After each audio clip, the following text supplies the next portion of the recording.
Hi, this is Kate Longacre, and I am coming to you from Champion's Choice Preschool.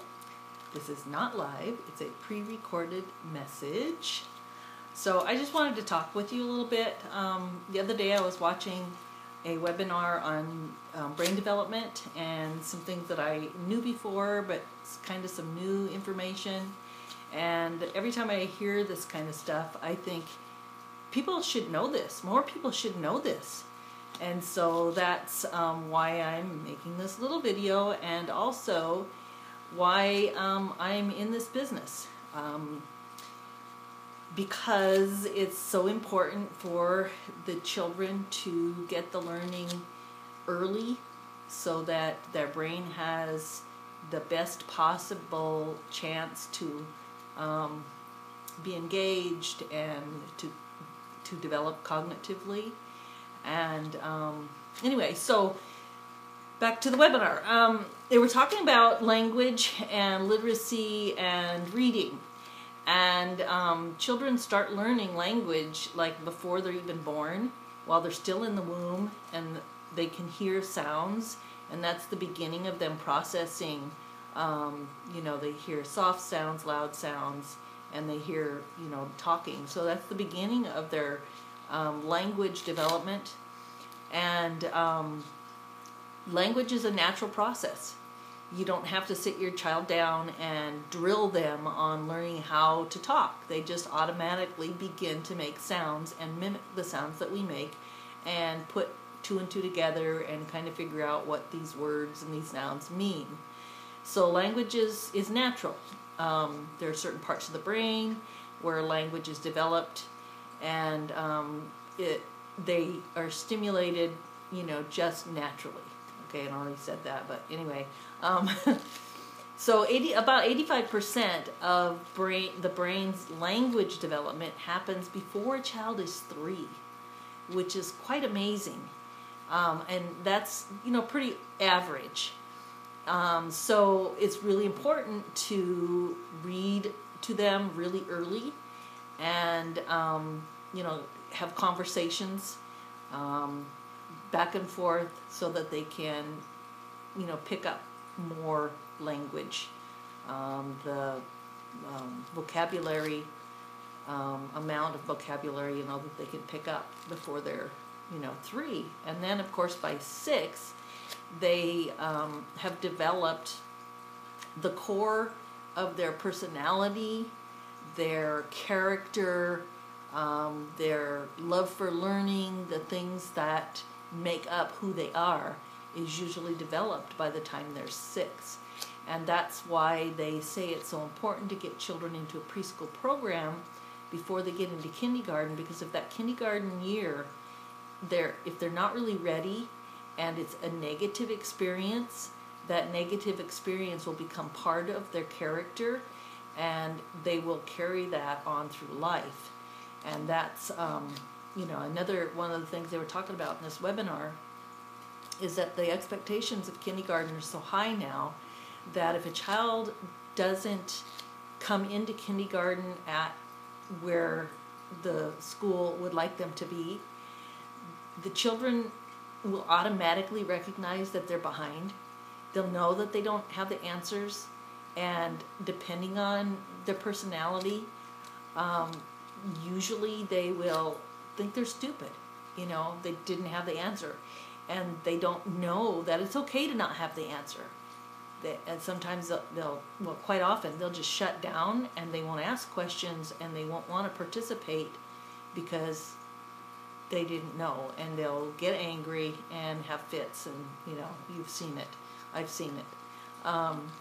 So it's good for them to be able to know a lot of the things, especially with reading, the reading skills and the knowing the alphabet and stuff like that.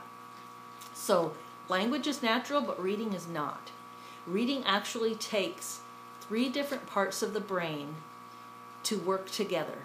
And the parts of the brain that are stimulated during the process of reading, those aren't natural processes for that part of the brain. And so it's a lot of work for a child to learn to read, and it's tiring. I mean, if you've ever heard, you get them set down to do some kind of a, seat work or whatever, write or something, and they'll say, I'm tired. Well, what they're saying is the brain is tired. It's really difficult to put this part of the brain and this part of the brain and this part of the brain together to figure out how to read, to figure out that these letters make up, these sounds make up letters, and the letters make up words, and that is what reading is all about, and then we have to put them together. It's very taxing on the brain. So it's something that takes time, and it's something that is really good for kids to get a handle on and get a really start before they get into kindergarten. And so again, that's part of the reason that I started, this whole program with preschool. Want to give kids the best chance for success in life. And the studies show that not only does that negativity follow a child through life academically, in school, but quite often they'll be dropouts, and they don't want to do school, they don't want to learn, and it follows them into their job, into the job market and everything. And so quite often they'll end up being not getting high-paying jobs because they didn't want to go to college, because they felt dumb and they didn't want to, feel dumber. So they drop out of school and they'll get a lower-paying job. And their health care is affected too, which I thought was quite interesting. And their health care is affected because they don't really know what the doctor's telling them, and they don't want us to look stupid by asking questions, so they don't ask, and they don't want to go to the doctor because, why do I want to go to the doctor and have him tell me something I don't really understand? So they tend to not take care of their health.